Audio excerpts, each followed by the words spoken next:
Yeah, thank you very much. Morning, everybody. It's great to be here at the end of the week. I'm sure it's been an amazing week. I'm looking forward to catching up on all the videos next week. I'm going to share my slides with you all, and then we can crack on. Usually, I take a little bit longer than half an hour to talk about Dad Matters, so I'm going to be quite careful about what I'm talking about today so that we can fit everything in. We're here for Icon, and when we talk about Dad Matters and Icon, we're thinking about how dads manage crying, how they cope with crying within their relationships. So I want to tell you a little bit about us as Dad Matters, and then we'll tell you about how we fit the Icon messaging into our work, and also how we add context to what the Icon messaging does for the dads that we work with. So this is our title slide. All of these dads are dads we've worked with, all in referral or in universal engagement, all provided photos. Most of these children are 3 or 4 years old now, and we absolutely love getting pictures. So if ever you get any pictures of dads interacting with babies, and you're happy to share them, we'd really like to speak to you and get a consent form filled in so we can use them on our posters and flyers, because it really helps dads to acknowledge that this is an okay thing to be doing. So what is Dad Matters? We are a Homestart Host project. Homestart Host is a Homestart project developed in Greater Manchester, covering 4 of the 10 towns. We developed the Dad Matters programme or project as a response to the fact that dads weren't engaging in the parent-infant support that they were offering. And it became its own entity in terms of the way we deliver parent-infant mental health support for dads. We use 3 layers of work in the way that we reach dads. The first one is universal engagement, which is all about antenatal clinics, antenatal classes and education, social media, our website. We also make sure that we speak to dads in lots of other areas like events, postnatal clinics. We do walkarounds on postnatal wards. During COVID, we were stood on car parks, just reaching dads where they're at, really, thinking about where they're thinking about themselves as dads. The second layer is all about targeted outreach, and this is where there's added layers of complexity. So we still go to dads where they're at. We talk to them in NICU, mother and baby units. We have projects in prison, military bases, family nurse partnerships, and various other places where we reach the dads. And then the third layer is referrals. This is where we have dads are referred in by professionals within the perinatal period. Could be midwives, health visitors, specialist teams, perinatal teams, IAT or social care or early help. And our referrals can last as long as they need to. They tend to be between 6 weeks and 10 weeks. And we give the dad an opportunity to offload, talk about things that are bothering him, and think about options. And what we find is that most men haven't talked to anybody about it. They might have talked to people about their situation, not necessarily about the impact on them. We want to make sure that dads have that opportunity in referral, but also with lots and lots of other services. So a lot of what we do is signposting. We do this through, there are 3 things that we want to help dads with. The first one is attachment and bonding. It's a crucial part of what we do, but also it's the motivating factor for a lot of dads to be involved. We want them to know about attachment, what it is, how it works, how to improve it, what to look out for, how to get to know the baby, all of those things. And also how to implement the tools that they can learn in terms of relating to their baby, reacting and interacting with how their baby is. The second layer, the second piece of information we want dads to understand is mental health, both theirs and their partners. What are they looking out for? What are the differences in mums and dads? Where is the what are the tools they can use to identify the issues? Really helping dads to acknowledge that they might have something that they need to deal with is a crucial part of what we do, because a lot of men haven't acknowledged that there is an issue yet, and they may be focused on other things like practical issues that are going on for the family. And then the third thing we want to help dads with is accessing services. In our pilot period, most of the dads we spoke to didn't know the difference between a midwife and a health visitor, which means that they didn't know that a health visitor would offer far more support in the family and through the family than a midwife would, and meant that they would isolate themselves from those services that they really should be accessing. We want dads to know that midwives are there and accessible for part of the journey. Health visitors are there for more of the journey, and hopefully follow that through into early education. We have lots of social media. Please go and follow us. on all social media at Dad Matters UK. We've even got a TikTok channel. I tend to use that to embarrass my own kids more than anything else, but there are some great videos on there. Our YouTube channel has lots of videos on, from lots of interviews with professionals, with dads, case studies of dads that we work with. They're quite powerful, so please look after yourself if you do watch them. And we have a range of, on a playlist called the Dad View, a range of videos that are created with our clinical colleagues that are all about the transition to fatherhood, the challenges that dads face. If you want to use them in your training or with your teams or with dads, please do just make sure that you credit us with them. That would be great. And then we're on all other platforms for social media as well. You'll see that our social media and our website look like information and education sharing platforms. We don't tout for business, as one dad once told us it looked like. We don't ask them to come to us if they're struggling. We don't tell them that we're a referral service. We share stories of other dads. We share stories of organizations that can support dads. And we try and help dads to acknowledge the stuff that's going on for them, rather than try and get them to come to us when they're struggling. And that really helps the dads that are struggling to realize that we are there for them and that there is a service that can support them with that. We have 25 coordinators across the UK, 10 in Greater Manchester, and the rest in areas such as Gloucestershire, Cheshire and Merseyside, Warrington, Somerset, Wales, Leeds and Calderdale, Warwickshire, Surrey, and a few others coming online in the next couple of months. We can share our project, the integrity of it, the resources that we use, the training and development that we have with other Home Start schemes. So if you don't have Dad Matters in your area, but you do have a Home Start and you would like them to discuss with us how to do that, then please just put them in touch with us and we'll chat with them. So I think that's enough in terms of intro. As you can see, we are a parent-infant perinatal mental health service for dads. We're not just a Facebook page. We're not a dad's play and stay group. In fact, we don't do play and stay groups for dads. We know that there is a place for play and stay groups. There's lots of them across the country that are doing really, really good work. But what we found was that the dads that go aren't really dads that need extra support. They're not dads with PTSD from birth trauma. They're not dads with postnatal depression. They're not dads that are struggling with their transition to fatherhood and attachment and bonding. They tend to be dads that are okay, and they use those sessions as a maintenance for their wellness rather than as an intervention to support them to be well. So while we signpost into those places, we don't often deliver those kinds of groups. We much prefer seeing dads in antenatal clinics. In the last quarter, we saw 1,600 dads in Greater Manchester in an antenatal clinic, and every one of those dads was asked how they are. We were really curious about their answer. We gave them resources, signposting, and information, particularly around getting to know your baby and mental health. In all of our resources, we highlight the icon messaging and we link it to information about crying, consoling, and baby states. And in those sessions, dads are also we talk about the baby. We bring the baby into the conversation by asking questions like, what football team will the baby support? What music are they looking forward to sharing with the baby? Have they started reading to the baby yet in the womb? Do they know what gender the baby is going to be, or are they going to find out? Really just highlighting those conversations and dropping in facts for them around when babies can hear in the womb, when they can differentiate voices.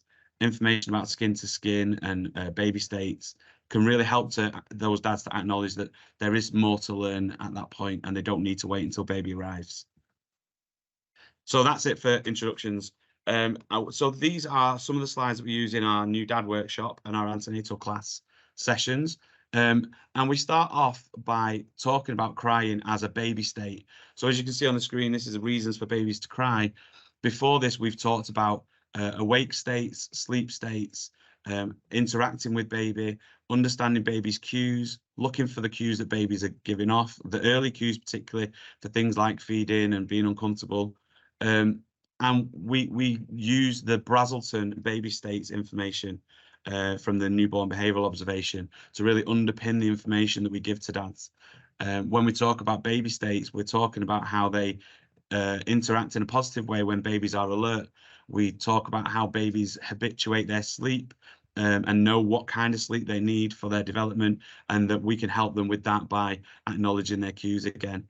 And crying is an essential state that babies have. It's a way to communicate It's not personal, and sometimes we can't find out or figure out what it is.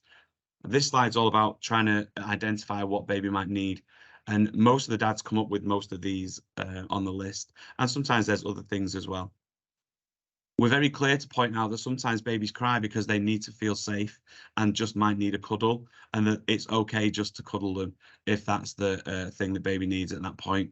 But we do go through all of these things to see what dads could do in each of these situations as a context adding part of our education. So we talk about consoling babies, and again, we use the Brazelton consoling techniques, which really help dads to understand in a practical way that their babies might need to be consoled in a particular way. They might have preferences as how to be, of how they want to be consoled by parents. And that again really helps dads to have tools, practical tools to go away with, to think about consoling their babies. So these are the things that we will talk about in this session. Making sure that babies know that we're there by standing in the doorway, maybe even by sitting next to the crib if they're in the crib, or sitting with them. Make sure we're talking gently to them. They recognize our voice from about 28 weeks, so they know that we're there and they feel safe with us when they hear it. Making sure they can focus on our face. So when they're newborn, we're looking at 30 centimeters or nipple to nose distance. So we need to be close enough for them to know that it's our face. And babies love looking at faces. They're looking for faces all the time. When they're born, they're primed to look for adult faces, and they want that face to reflect how they feel. You'll find yourself when a baby cries or when a child cries, making quite a sad face and then changing your face into a more positive expression. And that helps the baby to know that you understand that they're upset and that actually everything's okay. And that can help babies to settle. We make sure that touch, such as hand on a tummy, holding a hand, stroking a leg, all of that touch is really good for helping babies to regulate and again to settle. And then we're going to wrap babies. We also talk about how we don't want to wrap them too tightly, but babies often need their hands free. Their fingers and face are the most sensitive parts of their body, and sometimes touching their face can be a really soothing and consoling action for a baby to do. But if they can't touch their face, it can interrupt that process. It's one of the reasons we also say that that although having quite sharp nails on a baby is quite scary for parents, wearing mittens can interrupt that soothing the babies can give themselves by touching their own mouth and putting their hands in the mouth. Picking them up and holding them is okay. We want the parents to know that it's okay to hold your baby when they cry, and that we want to make sure that they don't feel that they're making a rod for their own back, which is something my own mum said to me. We want them to know that picking them up is okay. And then rocking a baby, finding out what kind of rocking your baby likes, up and down, forward and backwards, but maybe not bouncing them too much. And we make sure we share this message all the time. Crying is tough and it can take its toll. And beyond that, we move on to icon messaging. We talk about crying is normal. Babies need to cry. They will cry, and eventually they will stop. We talk about comforting. We've added a lot of context to that and a lot of tools for dads to go away and try. And we want to make sure that they know that there is things that they can do. We share the crisis helpline for dads. If their baby is crying and they are struggling in the moment, there is the crisis helpline to help. And we make sure that we're very clear that a 5-minute self-check-in where we can leave the baby somewhere safe and leave the room to calm is okay. We also talk to them about rupture and repair in relationships and how actually walking away and going back can actually be really beneficial for babies in terms of their development and building that self-resilience. But as long as we're returning and baby's left somewhere safe, it's okay for us to go and to try to feel calm and then go back in. It's also okay to tag team with a parent that is feeling okay, and that's entirely okay too. That's the best way to communicate with your partner, is that it's okay to say, I'm struggling right now, I need a minute. And then we're very clear that we should never ever shake or harm a baby because it can cause lasting damage or death. And we use those exact words. We're very direct. We want to make sure that it's a hard-hitting message that if you're struggling and you shake your baby, it can cause really significant damage and sometimes death. In the same way that when we're talking to dads about their own mental health, we're very clear that we're going to ask about things like suicide, and we're not apologizing for it. We're not apologizing for the personal nature of the questions. We want to help. We want to know how they are, and we're going to be very clear about it. So just a little bit at the end, this is some of the stuff we learned during the work that we've been doing in terms of engaging dads. A lot of dads feel isolated in all of the perinatal services. So when you come at them with a message that feels like it's in isolation, like icon messaging, sometimes it can come across when it's directed at dads. They can feel a little attacked, was one of the words that one of the dads said to us, in that we're saying this is for you, dad, you need to know this, but actually they need to know all of the other stuff as well. So we need to make sure we're feeding them into all of the other education, all of the other support services, and make sure that they feel a part of an embedded pathway of support. So these are some of the tips for engaging those dads in whatever service you're delivering. Don't be subtle. Men don't often get subtlety. For example, quite a long time ago when I was first married, my partner would come out of the kitchen and say to me, "Those pots need washing." And my internal response was to agree with the statement, but I didn't necessarily log that as an action for me to take away.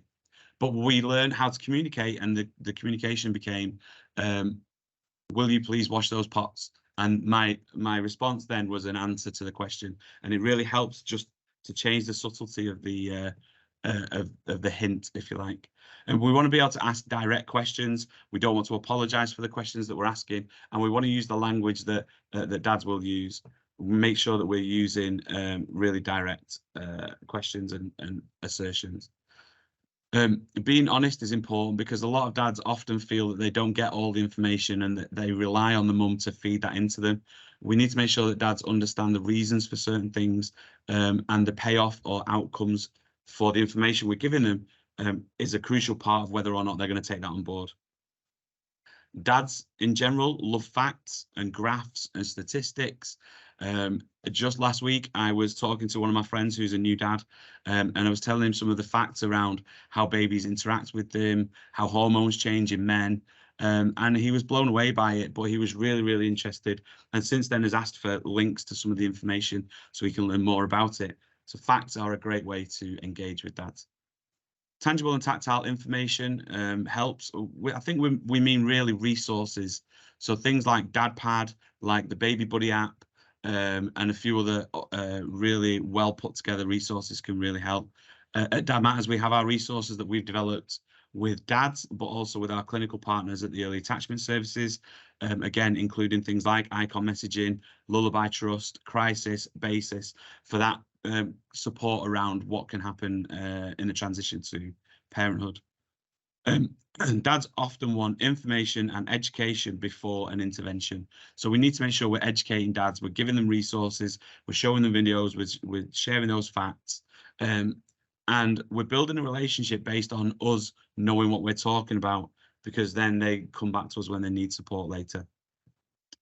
We also know that when men interact and communicate how they're struggling, they use different techniques. So bravado for men is often an identifier of anxiety.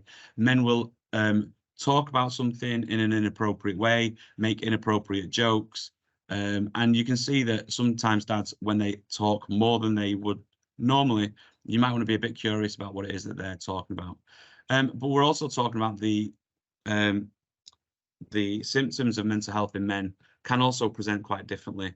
Things like anger, aggression, and avoidance, the 3 A's, as we call them at the Institute of Health Visiting Training, they're the things that we can really look at as identifiers that they are struggling somewhere else. But also, those can be triggers for the safeguarding pathways that we also want to follow.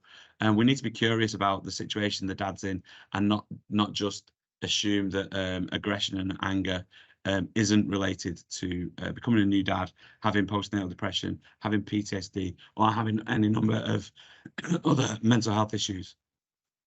And then finally, it's okay to feel awkward when you're speaking to people who aren't in the cohort that you would associate yourself with. So a woman speaking to a man speaking to a woman, speaking to people from ethnic minorities, speaking to people that are different ages. Excuse me.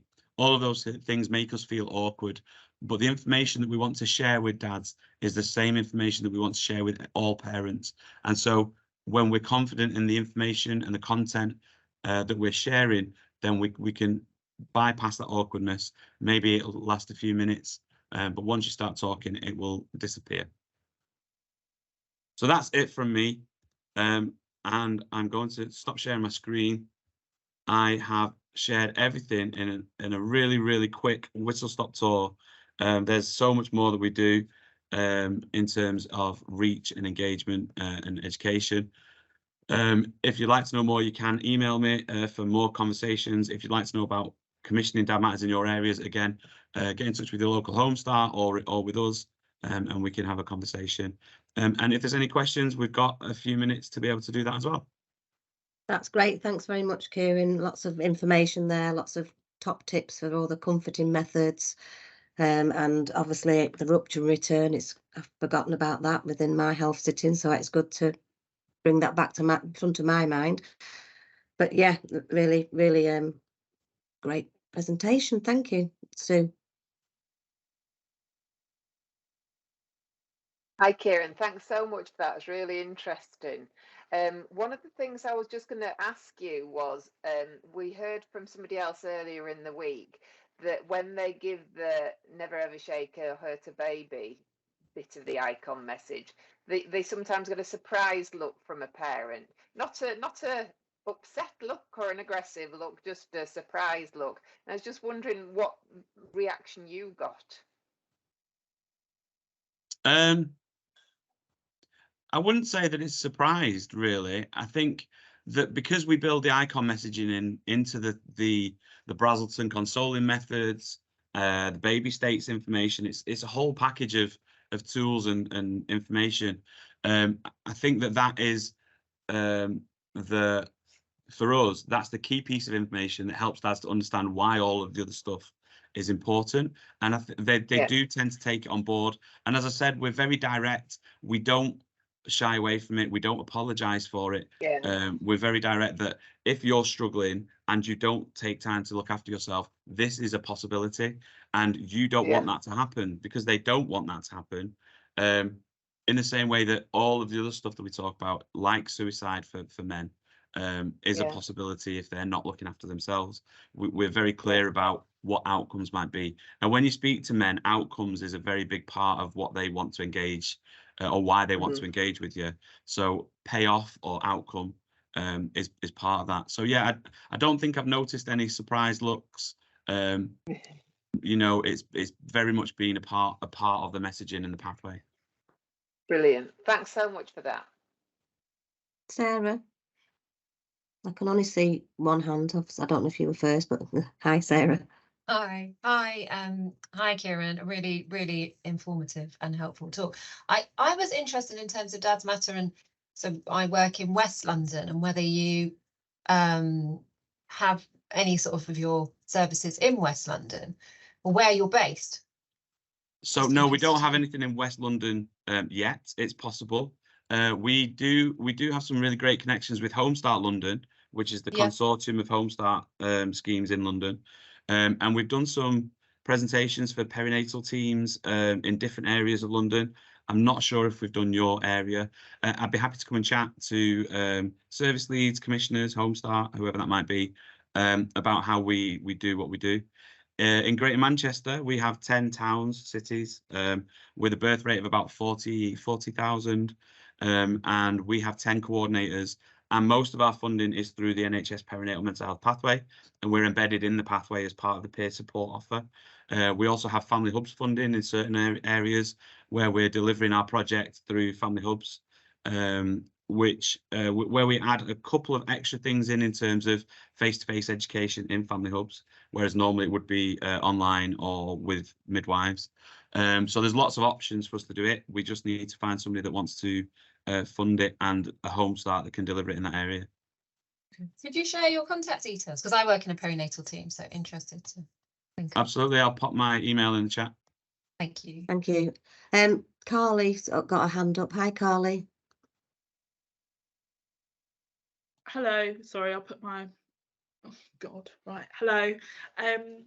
Yeah, thank you. That was really informative and really good. So I'm a nurse, but I'm training to be a health visitor. So I've decided to come out of the hospitals.